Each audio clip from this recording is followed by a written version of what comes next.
En 1994, Valérie Claes a connu un grand bonheur et une grosse honte. La belle joie, d'abord, avec son couronnement en tant que Miss France, mais qui a été suivi de près par un moment que la Miss aurait préféré ne jamais vivre. Le 28 décembre 1993 au CNI à La Défense, à Paris, se déroule la soirée d'élection de Miss France 1994. La soirée est alors présentée, non pas par Jean-Pierre Foucault, mais par Julien Lepers et retransmise en direct sur France 3. Après quelques minutes de suspense, si est-il la ravissante Valérie Claes, 21 ans, qui est élue.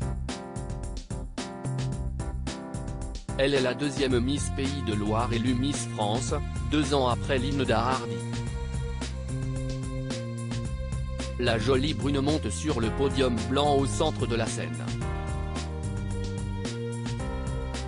Celle qui l'a précédée dans ce rôle, Véronique de la Cruz, la rejoint pour lui remettre sa couronne. Valérie Claes, un peu sous le choc de cette victoire, se laisse aller à sa joie, les yeux brillants de larmes tandis que l'ancienne Miss Guadeloupe s'affaire à maintenir la couronne très lourde sur sa tête. Et soudain si est-il le drame. Alors que la jeune femme est filmée en très gros plan, un énorme filet de morve s'étire et s'échappe de sa narine. Une séquence désormais culte qui va rester dans les annales de la télévision et marquer les bêtisiers de fin d'année.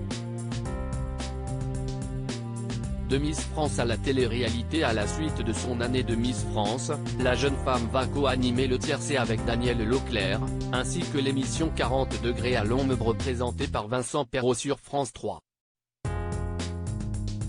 En 2003, elle fait partie des candidates de la première saison de l'émission de télé-réalité Bachelor, le gentleman célibataire, présenté par Stéphane Rothenberg sur M6.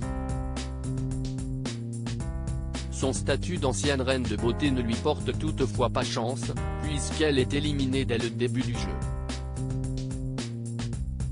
Elle rentre en revanche dans l'histoire en devenant la première Miss France candidate dans une émission de télé-réalité française. Au fil des ans, elle fait de brèves apparitions comme figurante ou comme doublure dans différentes productions hexagonales comme Décalage horaire de Daniel Thompson, Mariage mixte d'Alexandre Arcadi et dans les séries télévisées Julie Lescaut, Femme de loi, Nestor Burma, Commissaire Valence, Navarro, ou Joséphine, Ange gardien. Désormais éloignée des feux de la rampe, cette maman d'un ado est devenue agent immobilier. Elle partage son temps entre les réseaux sociaux où elle est très active et ses activités de mannequinat, tout en étant engagée dans la protection de la vie animale.